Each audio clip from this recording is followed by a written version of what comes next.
Écoutez, c'est l'histoire d'un jeune garçon dans un village Massaï, au cœur de la savane, là où chaque jour apporte son lot de défis et de découvertes.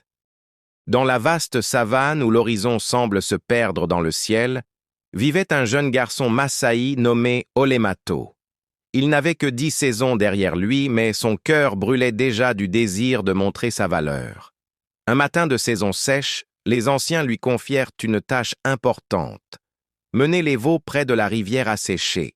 C'était la première fois qu'il partait seul, et la fierté gonflait sa poitrine. Il marcha dans la plaine, ses petites sandales en cuir frappant la poussière chaude, l'air grave comme un adulte. Mais à peine arrivé, une nuée de pintades s'éleva dans un fracas d'ailes. Les veaux, effrayés, se dispersèrent. Olemato se mit à courir pour les rattraper, mais ses pas l'entraînèrent toujours plus loin. Quand il s'arrêta, le troupeau avait disparu et lui ne reconnaissait plus le chemin du village. La savane immense s'étendait autour de lui, silencieuse, écrasée de soleil. Le vent ne portait que l'odeur de l'herbe sèche. C'est alors qu'un grondement sourd retentit derrière lui. Un lion apparut, majestueux, sa crinière dorée frémissant sous la brise. Les yeux de l'animal brillaient comme deux soleils couchants.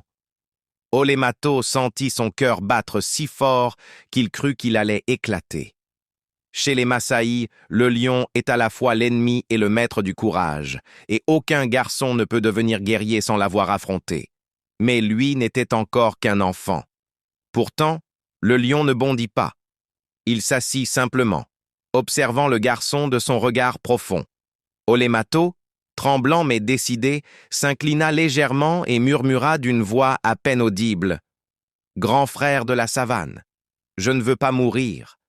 Montre-moi le chemin. » Le lion émit un souffle puissant, presque comme un rire, puis se leva et marcha. L'enfant comprit qu'il devait le suivre. Ainsi commença un étrange voyage.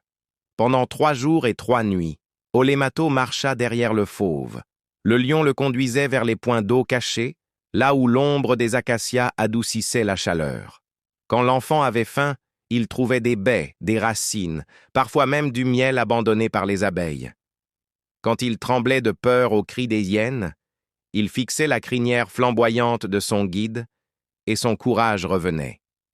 La nuit, le lion s'allongeait non loin, veillant silencieusement sur lui. Peu à peu, Olemato cessa de voir en lui un prédateur. Il était devenu un protecteur, un maître, peut-être même un esprit envoyé par les ancêtres. Au 4e jour, ils parvinrent au pied d'une colline sacrée. Le lion s'arrêta, planta son regard dans celui de l'enfant. Et Olemato eut une vision. Devant ses yeux, il vit les anciens guerriers de son peuple, vêtus de rouge, dansant et chantant autour d'un grand feu. Leurs voix résonnaient comme le tonnerre, mais leurs chants parlaient de paix et de respect. Alors il comprit le message.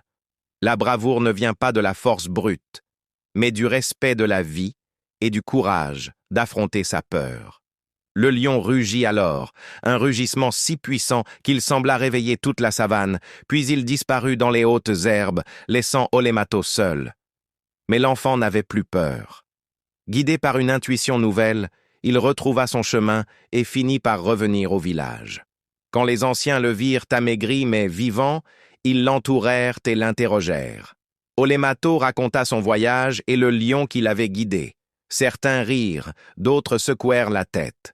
Mais le vieux chef du clan prit la parole. « Cet enfant a été choisi par les esprits de la savane. Il a vu le lion et il n'a pas fui. Il sera un jour un grand guerrier. » À partir de ce jour, Olemato reçut un nouveau nom. Olerion, l'enfant du lion. Devenu Moran, un véritable guerrier, il ne chercha jamais à tuer un lion pour prouver sa bravoure comme d'autres le faisaient.